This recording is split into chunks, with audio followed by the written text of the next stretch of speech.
Oi, colegas, tudo bem? Então, como prometido, nosso primeiro vídeo de apoio às leituras da nossa ementa, atividade que aí está sendo desenvolvida pela professora Silvana e por mim como monitor. Motivo também de eu ter criado este canal no YouTube, né? Para a gente ampliar aí os nossos canais de comunicação e para a gente também ter mais um meio de conversa, de debate e tal.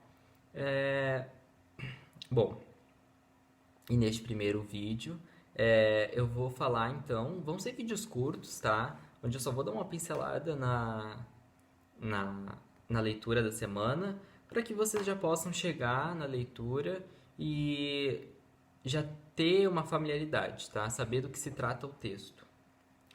Bom, eu vou falar do capítulo 5, então, nesse vídeo. Capítulo das aulas 6 e 7, tá? São duas aulas que ele abrange na ementa. Vai da página 165 a 204 do livro Comércio Exterior, Teoria e Gestão, do Reinaldo Dias e do Valdemar Rodrigues, tá? E claro, o livro que está disponibilizado aí pela nossa biblioteca online da nossa UFPEL. Bom, então o capítulo 5, Sistemática de Exportação, Conceitos, Operacionalização e Práticas. Os autores já começam avisando que o Brasil ele tem um grande problema de se inserir na comercialização internacional, dizendo que o país ele tem dificuldades de atingir 1% da representação mundial de comércio exterior. É um dado bem alarmante, eu inclusive fiquei meio alarmado com o dado. Acredito que vocês também devam ter ficado, porque acreditei que o Brasil representava muito mais do que 1%, né? Mas ele também fala que nem sempre foi assim, que lá no início dos anos 80 e antes do final dos anos 70, com a crise do petróleo, né? A exportação era uma ferramenta de crescimento usada pelo governo. Claro, aí nos anos 80 a gente teve período de crise econômica, transição política, né? E isso arrefeceu, diminuiu, e depois no início dos anos 90, então, com a abertura econômica, criação do Mercosul, contexto de globalização, reacendeu, né? Isso reacendeu. E foram criados mecanismos, órgãos governamentais, órgãos não governamentais, que auxiliavam e encorajavam as empresas a se colocarem como competidoras no mercado internacional, né?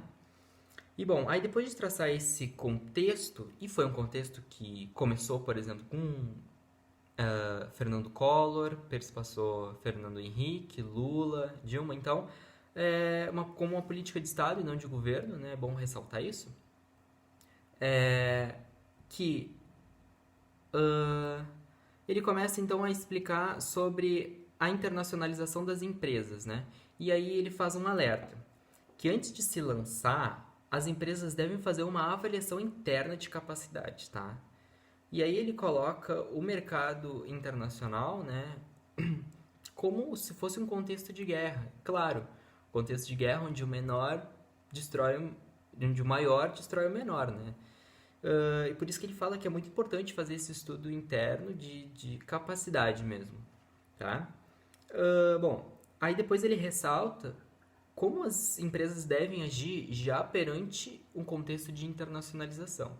E aí é muito interessante porque ele dá todo um passo a passo para que a exportação aconteça, né?